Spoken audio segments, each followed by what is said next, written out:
Hello friends, હું છું રાજેશ ગોહિલ અને આપ જોઈ રહ્યા છો મારી ચેનલ એક્સેલન્સ એકેડેમી. આજના વિડીયો લેક્ચરમાં આપણે સિન્થેસિસનો પાર્ટ 4 એટલે કે ચોથો ભાગ જોવાના છીએ. આની પહેલાંના જો તમે 3 ભાગ ન જોયા હોય તો ડિસ્ક્રિપ્શનમાં એની લિંક આપેલી છે અને ઉપર આઈ બટન પર ક્લિક કરીને પણ તમે જોઈ શકશો. હવે આજે આપણે સિન્થેસિસના બોર્ડ એક્ઝામમાં જે પૂછાયેલા જુલાઈ મહિનાના જે પેરેગ્રાફ્સ છે એટલે કે રિપીટર વિદ્યાર્થીઓ જે હોય છે એમની એક્ઝામમાં જે પેરેગ્રાફ પૂછાયા હોય છે એની આપણે ચર્ચા કરવાના છીએ વન બાય વન. તો ચાલો ત્યારે શરૂ કરીએ. સૌથી પહેલાં આપણે જોવાનું છે જુલાઈ 2011નો એક પેરેગ્રાફ છે. બરાબર, સિન્થેસિસમાં શું કરવાનું હોય છે જનરલી તમને ખ્યાલ આવી ગયો હશે આ 3 વિડીયો જોયા પછી. તો અહીંયા એક પેરેગ્રાફ આપ્યો છે, એનું ભાષાંતર આપણે સૌપ્રથમ કરીએ. જેમાં લખ્યું છે the shepherd saw the traveller. શેફર્ડનો મતલબ શું થશે? શેફર્ડ એટલે કે એક ભરવાડ. બરાબર, સો એ ભરવાડે જોયો ધ ટ્રાવેલર. ટ્રાવેલર એટલે એક પ્રવાસીને અથવા તો એક મુસાફરને. ઓકે, ભરવાડે જોયો એક પ્રવાસીને, એક મુસાફરને. હી વોઝ કમિંગ, તે આવી રહ્યો હતો. એટલે આ હી કોણ? શેફર્ડ? ના, એ શેફર્ડની વાત નથી, પ્રવાસીની વાત છે. હી વોઝ કમિંગ એટલે કે પ્રવાસી આવી રહ્યો હતો. ટુવાર્ડ્સ ધ કેવ. ટુવાર્ડ્સ એટલે ની તરફ. તો કઈ તરફ? ધ કેવ. કેવ એટલે કે ગુફા. તે જે પ્રવાસી હતો એ આવી રહ્યો હતો ટુવાર્ડ્સ ધ કેવ એટલે કે ગુફાની તરફ આવી રહ્યો હતો. હી રોઝ. આ હી કોણ? તો આ હી છે એ શેફર્ડ છે. બરાબર, હી રોઝ એટલે કે તે ગુલાબ નથી થઈ ગયો. રોઝ એટલે ગુલાબ નહીં પાછું. રાઇઝનો ભૂતકાળ છે રોઝ એટલે કે ઉઠવું, ઊભા થવું.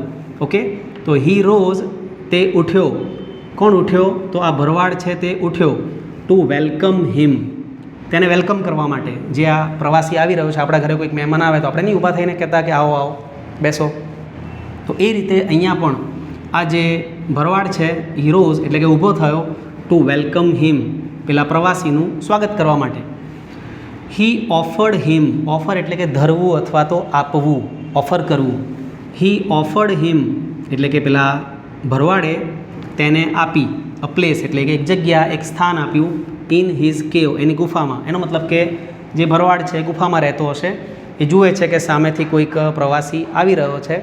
બરાબર, એ પ્રવાસીને આવકારવા માટે આ જે ભાઈ છે શેફર્ડ તે ઊભો થાય છે અને તેને પોતાના ગુફાની અંદર બેસવા માટે એક જગ્યા આપે છે. આપણે પૂછીએ ને ઠંડુ લેશો, ગરમ લેશો, મહેમાન ઘરે આવ્યા હોય તો બસ એ જ રીતે અહીંયા પણ મહેમાન ગતિનો એક પેરેગ્રાફ આપેલો છે.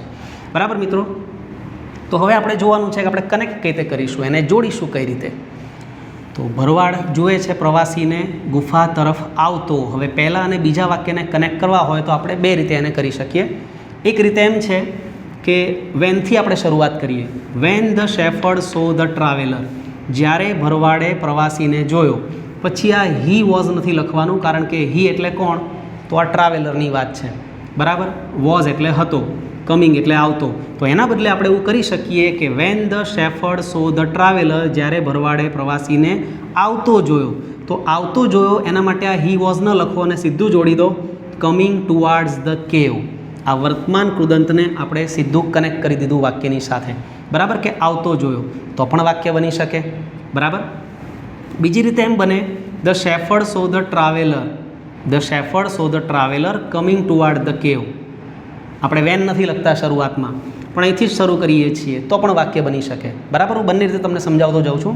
તો આપણે બનાવતા જઈએ વાક્યને અને સમજતા જઈએ. તો વેનથી શરૂઆત કરીએ. વેન એટલે થાય છે જ્યારે. વેન ધ શેફર્ડ,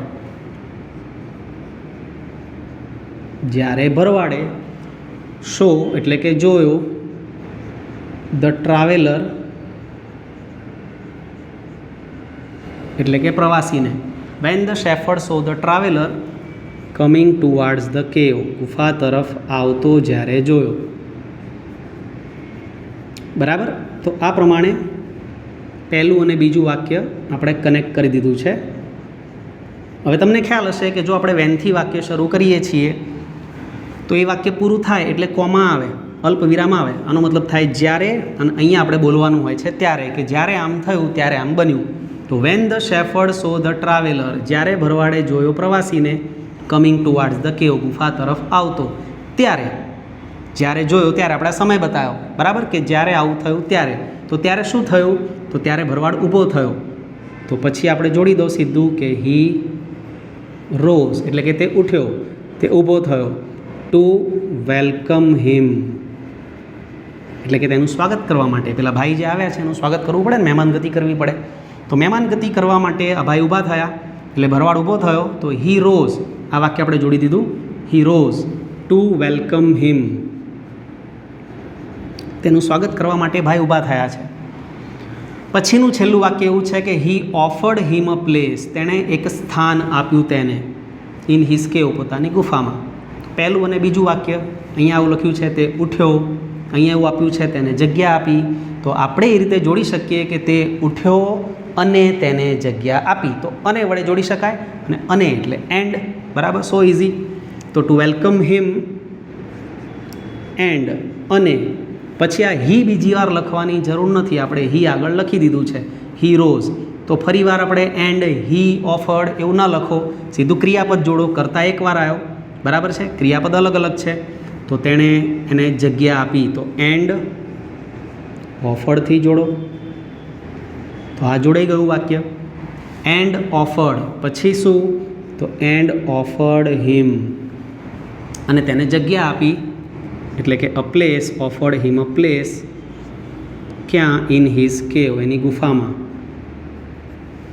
ગરીબ ભરવાડ બિચારો ગુફામાં રહેતો હતો અને ત્યાં એ પેલા પ્રવાસીને, મુસાફરને આવકારે છે અને બેસવાની જગ્યા આપે છે. તો પ્લેસ ઇન હિઝ કેવ, કેવ એટલે ગુફા, બરાબર.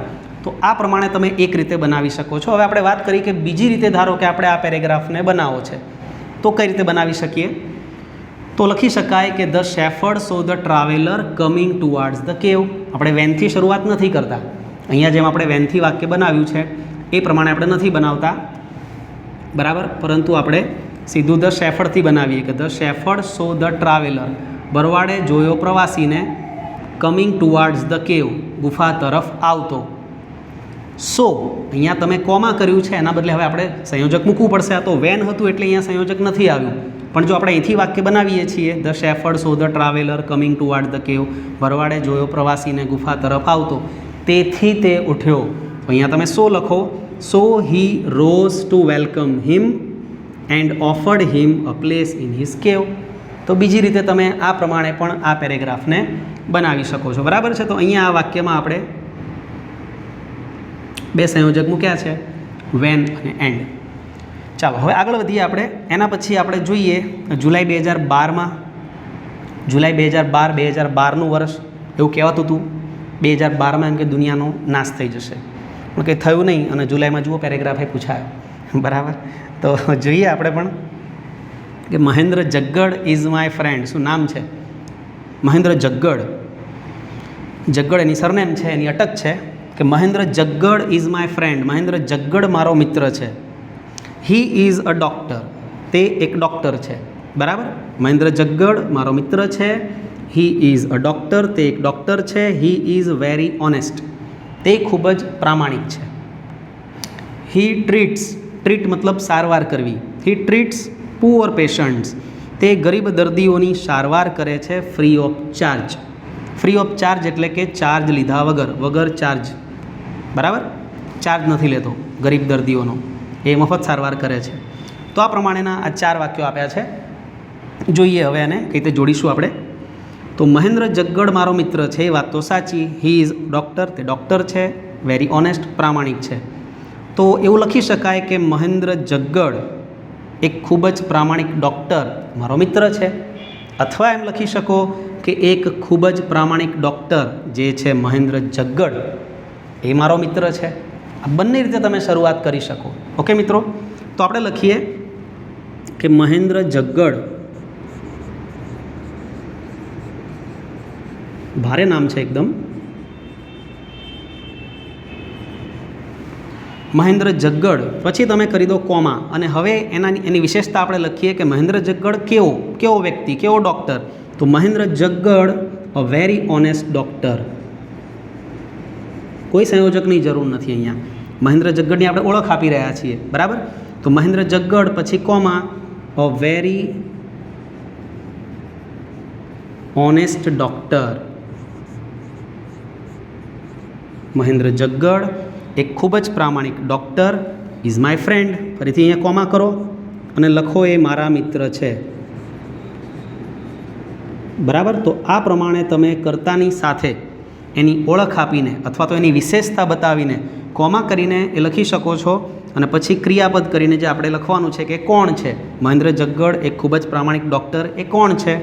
તો ઇઝ માય ફ્રેન્ડ, એ મારા મિત્ર છે. ઓકે, તો આ પહેલું વાક્ય, બીજું વાક્ય અને ત્રીજું વાક્ય, 3 વાક્યોને આપણે એક જ લાઇનમાં કનેક્ટ કરી દીધા છે without any conjunction. Okay, Mahendra Jaggad a very honest doctor, is my friend. Mahendra Jaggad એક ખૂબ જ પ્રામાણિક ડૉક્ટર, મારા મિત્ર છે. હવે બીજી રીતે મેં તમને કહ્યું હતું કે તમારે બનાવવું હોય તો કઈ રીતે બનાવી શકો? તો a very honest doctor Mahendra Jaggad is my friend, એ રીતે બનાવો. દેટ્સ ઓલ્સો કરેક્ટ, એ પણ સાચું છે. બરાબર. હવે અહીંયા આપણે જોડવાનું છે છેલ્લા વાક્યને કે મહેન્દ્ર જગ્ગડ એક ખૂબ જ પ્રામાણિક ડૉક્ટર, મારા મિત્ર છે. હી ટ્રીટ્સ પુઅર પેશન્ટ્સ, તે સારવાર કરે છે ગરીબ દર્દીઓની. તો મારા મિત્ર કોણ? હી એટલે કોણ? મહેન્દ્ર જગ્ગડ. તો મારા મિત્ર કે જે કયું સંયોજક આવશે? યાદ હશે તમને મિત્રો. હવે અહીંયા સંયોજક આવશે હુ, કારણ કે હુની પાછળ આવશે અહીંયા ક્રિયાપદ અને હુની પહેલાં આપણે વાત કરી રહ્યા છીએ વ્યક્તિની. જો વ્યક્તિની વાત હોય, પાછળ આપણે ક્રિયાપદ મૂકવાનું હોય તો આપણું સંયોજક કે આપણું કન્જક્શન છે હુ, કે જે. બરાબર. મારા મિત્ર કે જે, પછી તમે હી નથી લખવાનું જો હુ લખો તો. આ કર્તાના બદલે જ આપણે આ હુ લખ્યું છે. ઓકે, તો કે જે સારવાર કરે છે, હુ ટ્રીટ્સ, કે જે સારવાર કરે છે. કોની સારવાર કરે છે? તો પુઅર પેશન્ટ્સ, હુ ટ્રીટ્સ, જે સારવાર કરે છે ગરીબ દર્દીઓની, who treats poor patients free of charge, મફત સારવાર કરે છે. બરાબર. તો આ રીતે બનાવી શકો. Mahendra Jaggad a very honest doctor is my friend. અહીંયા પણ તમે કયું સંયોજક મૂક્યું? બસ એક જ સંયોજકમાં આખો પેરેગ્રાફ તૈયાર થઈ ગયો મિત્રો. જુઓ. બરાબર. અને મેં તમને કહ્યું એ રીતે અલગ રીતે બનાવવું છે તો તમે અહીંથી શરૂઆત કરી શકો. A very honest doctor Mahendra Jaggad, એક ખૂબ જ પ્રામાણિક doctor Mahendra Jaggad is my friend, એ મારા મિત્ર છે. Who treats poor patients free of charge, જે ગરીબ દર્દીઓની ફ્રી સારવાર કરે છે, મફત સારવાર કરે છે. તો આ થયું જુલાઈ 2012નો પેરેગ્રાફ. ભયંકર વર્ષ, બરાબર, વિનાશનું વર્ષ હતું, પણ બચી ગઈ પૃથ્વી આપણી. And we are here. ચાલો, એના પછીનો જે પેરેગ્રાફ છે એ છે જુલાઈ 2014માં પૂછાયેલો પેરેગ્રાફ. સરદાર વલ્લભભાઈ પટેલ, મહાન વિભૂતિ, એમનો આ પેરેગ્રાફ છે. તો જોઈએ, પહેલાં ભાષાંતર જોઈએ, ત્યારબાદ આગળ વધીએ કઈ તેનું સિન્થેસિસ બનાવવું. તો પહેલું વાક્ય છે ઇન્ડિયા બીકેમ ફ્રી, એટલે કે ભારત આઝાદ થયું ઇન 1947, 1947માં, 15મી ઓગસ્ટ 1947, બરાબર, જે દિવસે આપણો દેશ આઝાદ થયો. તો એનું પહેલું વાક્ય આપેલું છે કે ભાઈ ઇન્ડિયા બીકેમ ફ્રી, એટલે કે ભારત આઝાદ થયું ઇન 1947, 1947માં. એટ ધેટ ટાઈમ મતલબ હવે સમયની વાત છે કે તે સમયે at that time there were more than 500 states, 562 હતા, તમને કદાચ ખ્યાલ હશે.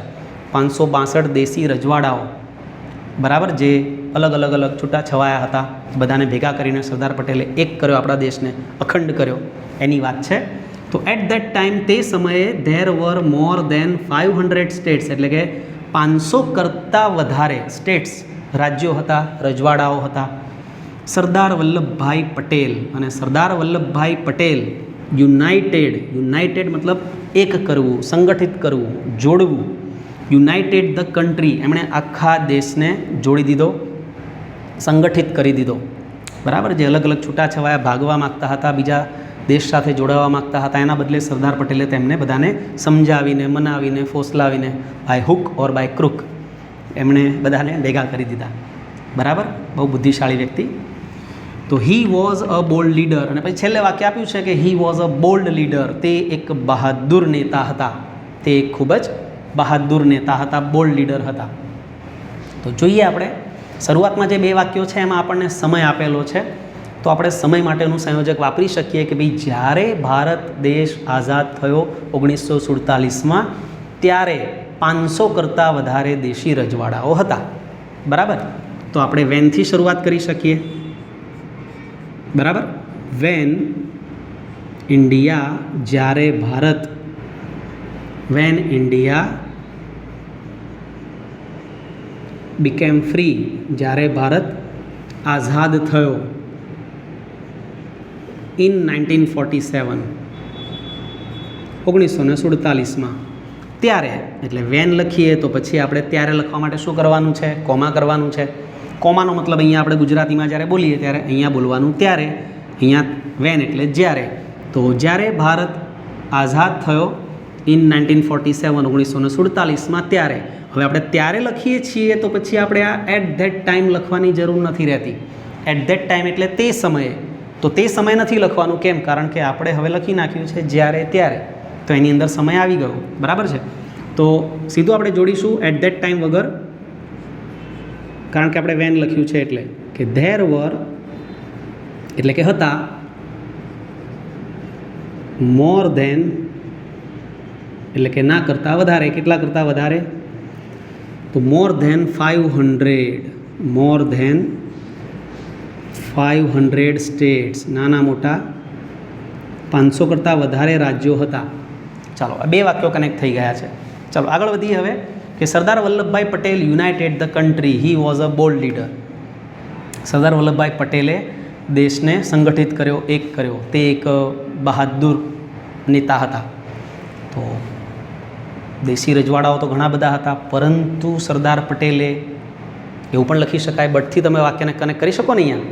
બરાબર? તો સંયોજક આપણે મૂકી શકીએ અહીંયા કે બટ, પરંતુ.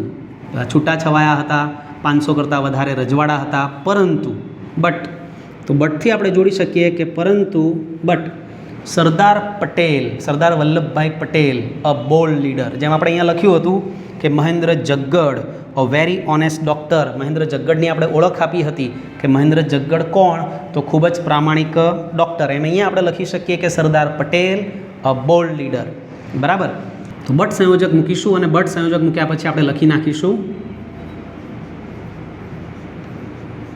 But Sardar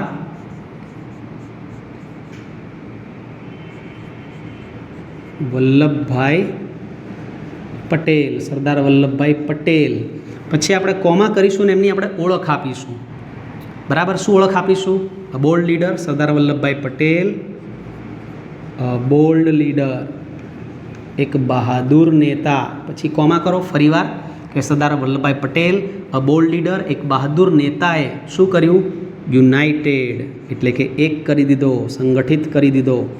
United the country, આખા દેશને. તો આ પ્રમાણે આ વાક્ય જોડાઈ જશે અને આપણો પેરેગ્રાફ બન્યો કે વેન ઇન્ડિયા બીકેમ ફ્રી, જ્યારે ભારત આઝાદ થયો. વેનથી આપણે શરૂ કર્યું છે, તો પહેલું સંયોજક થયું આપણું when. When India became free in 1947, there were more than 500 states, એટલે કે 500 કરતાં વધારે દેશી રાજ્યો હતા, સ્ટેટ્સ હતા, રજવાડા હતા. બટ, પરંતુ સરદાર વલ્લભભાઈ પટેલ, પરંતુ સરદાર વલ્લભભાઈ પટેલ એક બહાદુર નેતાએ, અ બોલ્ડ લીડર.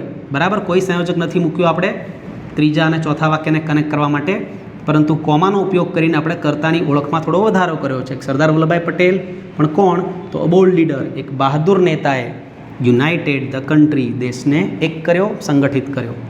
બરાબર? ચલો, ત્યારબાદ એના પછીનો પેરેગ્રાફ છે જુલાઈ 2016. જુલાઈ 2016માં છેલ્લો પેરેગ્રાફ કે my friend met with an accident. મારો મિત્ર, મેટ એટલે મીટનું ભૂતકાળ છે, મળવું.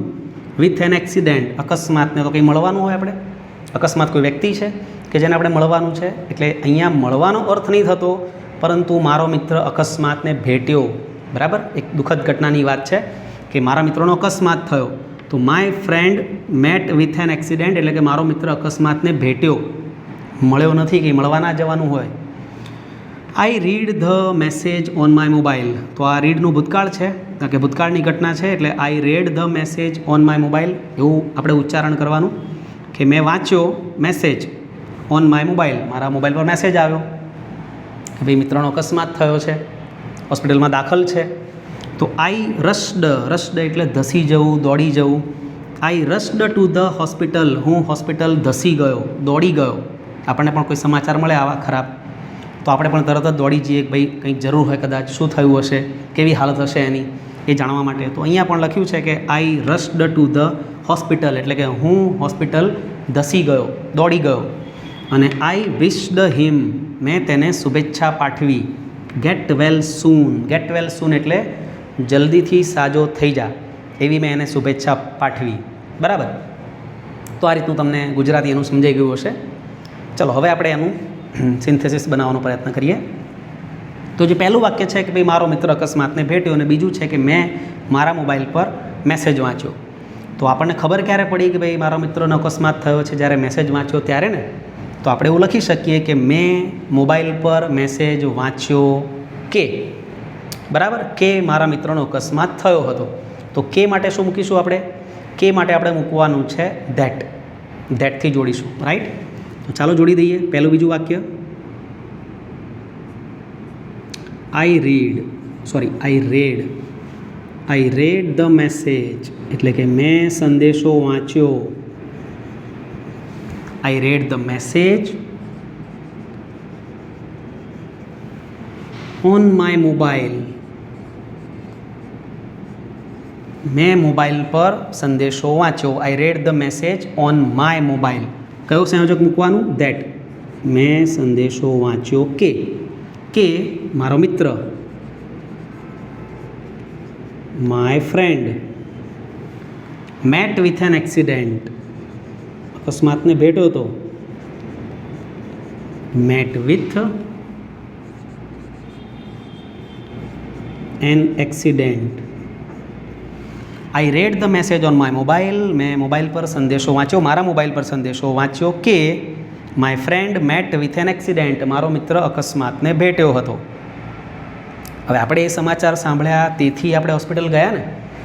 બરાબર. આપણને સમાચાર મળ્યા, આપણે મેસેજ વાંચ્યો કે ભાઈ મારા મિત્રનો અકસ્માત થયો છે, તેથી હું ધસી ગયો, એવું આપણે લખીએ. તો તેથી માટે શું લખીશું? સો, અથવા ધેરફોર પણ ચાલે. આઈ રશ્ડ, એટલે કે હું ધસી ગયો. સો આઈ રશ્ડ, તેથી હું ધસી ગયો. આઈ રશ્ડ ટુ ધ હોસ્પિટલ.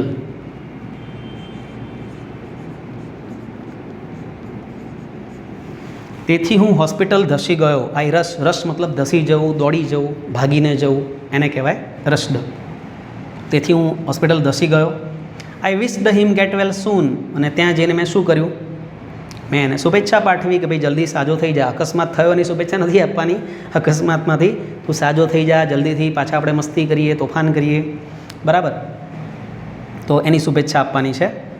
તો શું લખીશું આપણે? આઈ રશ્ડ એટલે હું ધસી ગયો, અને પાછળ આપ્યું છે આઈ વિશ્ડ. તો બંને વાક્યોમાં તમે જુઓ કે આઈથી વાક્ય ચાલુ થયું છે કે હું ધસી ગયો હોસ્પિટલ અને મેં શુભેચ્છા આપી, એ રીતે સેટ થઈ શકે ને. તો કયું સંયોજક આવે? એન્ડ. બહુ જ જૂનું અને જાણીતું, બહુ જ ઇઝી. તો એન્ડ વિશ્ડ હિમ. પછી ફરીવાર આપણે આઈ લખવાની જરૂર નથી, આપણે અહીં લખ્યું છે. એન્ડથી જ્યારે વાક્ય જોડતા હો મિત્રો, ત્યારે ધ્યાન રાખવાનું કે તમે જે કર્તા તરીકે નામ આપ્યું હોય કે સર્વનામ આપ્યું હોય, એ ફરીવાર રિપીટ નથી કરવાનું. I rushed to the hospital, હું હોસ્પિટલ ધસી ગયો અને વિશ કર્યું. તો and wished. I rushed to the hospital and wished him, અને મેં તેને શુભેચ્છા પાઠવી. વિશ્ડ હિમ get well soon.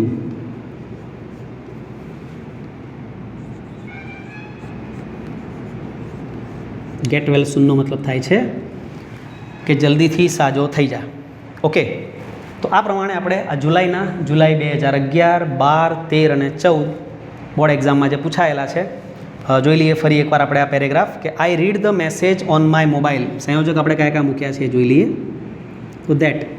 I read the message on my mobile. That. મેં મોબાઈલ પર મેસેજ વાંચ્યો કે, એટલે પહેલું સંયોજક આવ્યું that. My friend met with an accident, કે મારા મિત્રનો અકસ્માત થયો હતો, મારો મિત્ર અકસ્માતને ભેટ્યો હતો. સો તેથી I rushed to the hospital, હું હોસ્પિટલ ધસી ગયો, દોડી ગયો. And wish the him get well soon, અને મેં તેને જલ્દી સાજા થવાની શુભેચ્છા આપી. બરાબર છે. તો 3 સંયોજકો અહીંયા આવ્યા છે. અહીંયા આપણે 2 સંયોજકો જોયા, અહીંયા 2 સંયોજક હતા, અહીંયા એક જ સંયોજક હતું. હવે એક વાત તમારે ધ્યાન રાખવાની છે, કોઈ એવું ના વિચારે કે આપણને 4 વાક્યો આપ્યા છે તો આપણે ફરજિયાત 3 સંયોજક મૂકીશું તો જ આપણને 3 માર્ક્સ મળશે, એવું નથી હોતું. તમારે વાક્યને અર્થપૂર્ણ મિનિંગફુલ બનાવવાનું હોય છે, એના માર્ક્સ છે, સંયોજક મૂકવાના માર્ક્સ નથી. બરાબર છે. કોઈ પેરેગ્રાફ એવો પણ હોઈ શકે કે એક પણ સંયોજક ના આવ્યું હોય કદાચ, અને એ આખું કનેક્ટ થઈ ગયું હોય, જોડાઈ ગયું હોય, કમ્બાઈન થઈ ગયું હોય અને વાક્યનો અર્થ સાચો હોય તો પૂરા માર્ક્સ મળશે. ઓકે, ફરી મળીશું બીજા વિડીયો સાથે. ત્યાં સુધી ગુડ બાય.